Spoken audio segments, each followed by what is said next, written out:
everybody, Nick here, and today I got a review for you of your Cricut Squid. And this is Columbia River Knife and Tool. I haven't talked much about Cricut stuff, but this is a knife that I've been kind of watching take at least the Reddit knife world by storm. It seems like this is a fad knife. Everybody's suddenly getting them, and you know, I can kind of see why at some level. And I'd like to thank Dan, one of my viewers, for sending this in. He is a real gem of a human being, sent me a bunch of new gear to check out, and this is one of his, and I appreciate it very much. And this particular one is a limited edition. It's got titanium on the backside here.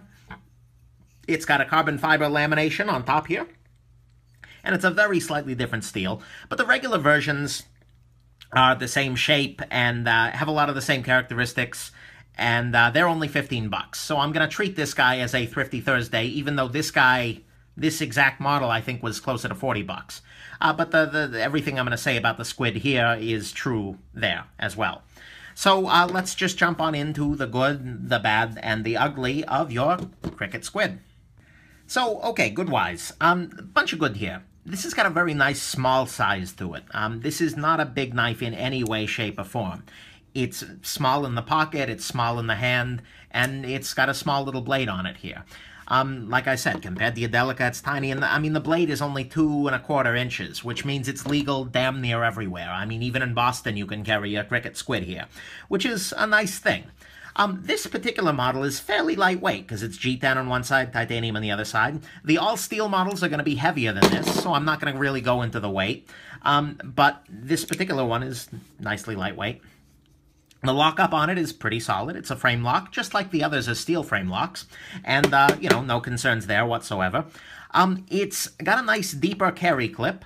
It looks a lot, actually, like your Kershaw deep carry clip, but it's just another one of those. And so this rides fairly low in the pocket, with the exception of this little thing sticking up at the back there. On the titanium on this particular one, the stone washing is pretty nice. The ergonomics on the whole are pretty good. It just kind of hangs out in the hand nicely. It's very small, but it's built to be very small. So you can see that it kind of slots itself nicely into this area. Yeah, my pinky's got nothing to do with this, but I feel like this is pretty secure in my hand, and because of these little cutouts here, as well as the jimping there, this really isn't going anywhere. So ergonomically, it's nice. I got no complaints, especially for a knife that's this small. Very happy about that. Sorry, I got helicopters or planes or something out there. Go figure, right? So, ergos are good. And then finally, I do like the blade shape a lot here. It's a very... If this has been helpful, and have yourselves an absolutely wonderful rest of your day. Alright, ladies and gentlemen, today I've got the Gerber Pocket Square with me. Very interesting, inexpensive knife. And as usual, we're going to analyze the look, the sound, and the feel of this guy. The look, first of all.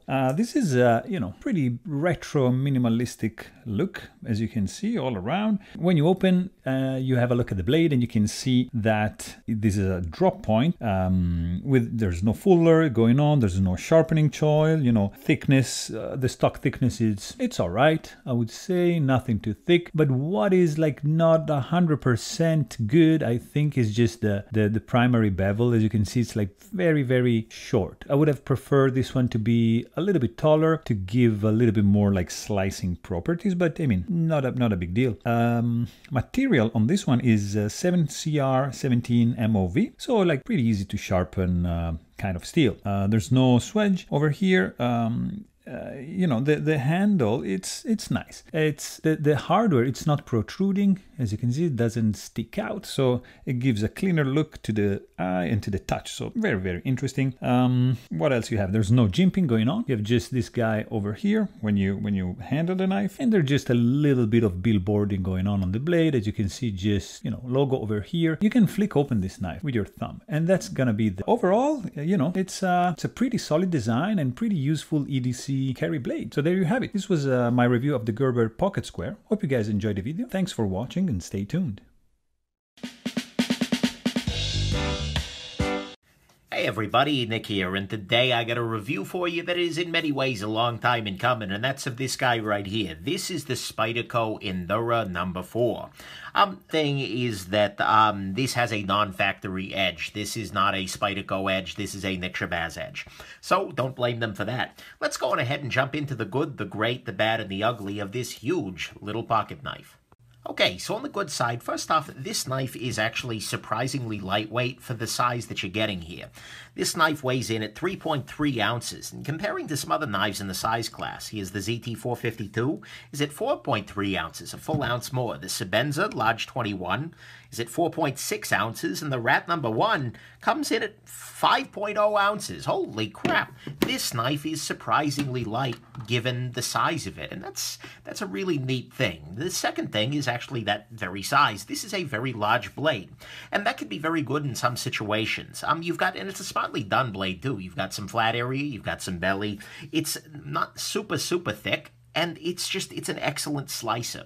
This blade is really great for actually making cuts and things. It's fine for food prep because there's no flipper tab. You can get down close to the surfaces you're cutting, and it's just, by and large, it's a very nice little blade here.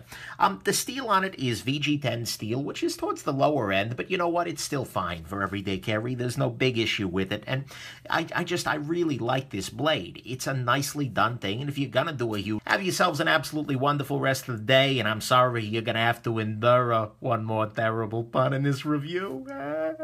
Okay, bye now.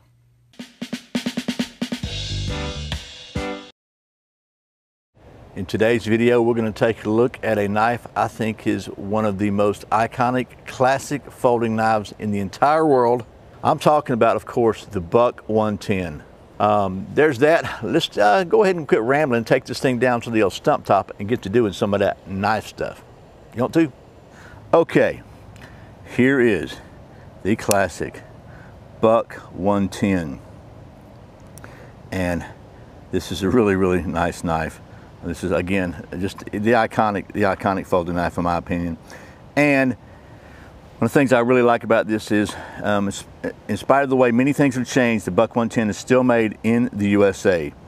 Now the leather sheath that comes with it is made in Mexico, not in the USA, but still in North America, but the knife itself is made in the USA. So let's talk about the specs of this thing before we get to doing some knife stuff.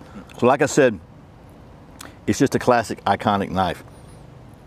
It features a 3 3/4 inch clip point blade of 0.12 inch thick 420 HC steel.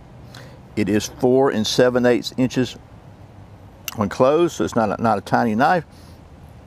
Weighs 7.2 ounces, and it features genuine Crelicam. I'm not sure what that means, but it's genuine ebony wood handles, and I thought it was pretty cool. They actually sourced this wood in partnership with the folks at Taylor Guitars, because Bob Taylor and Taylor Guitars have been instrumental in the past couple of decades in sourcing sustainable tone woods, and ebony is a tone wood used on guitar fretboards. So that's pretty cool. I've got a couple of Taylor guitars with ebony fretboards, so that's pretty nice too.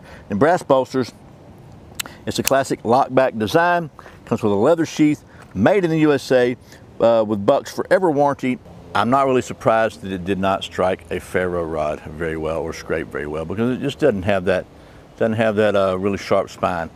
Again, that could be easily remedied with a file in about 3 minutes or 30 seconds or something, you know.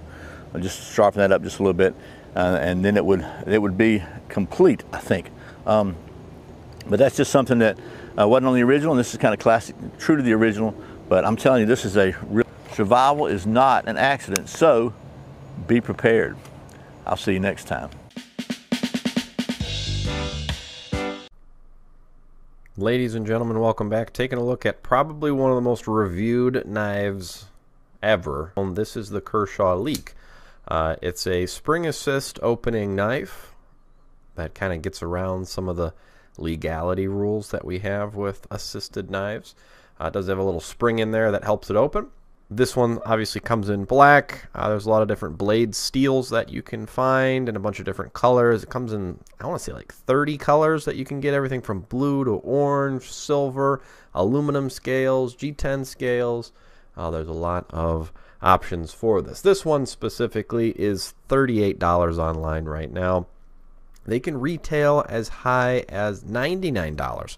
If you go into a retail store like a sporting goods store or an outdoor hunting sort of store, you can certainly find them for much higher prices. So be careful where you're buying these from. Things I like about the knife. Well, let's just talk about the knife first. Let's talk about the knife first. I've got Kershaw's page open so we can kind of go through that. The Kershaw Leak knives, and it's L-E-E-K, not L-E-A-K. One of the most popular in the Kershaw knife series, the Leek has a slim, versatile, modified drop point blade with good slicing capabilities. The high-performance blade steel sharpens to a razor's edge and holds its edge for an extended use. A 3-inch blade is perfect for most tasks, and a slim tip allows the knife to excel at piercing and detailed work. The speed-safe assisted opening allows the easy blade deployment with a simple pullback of the ambidextrous flipper. Appreciate you watching. We've got some more knife videos coming up in the next couple of days, so stay tuned. We'll see you in the next one.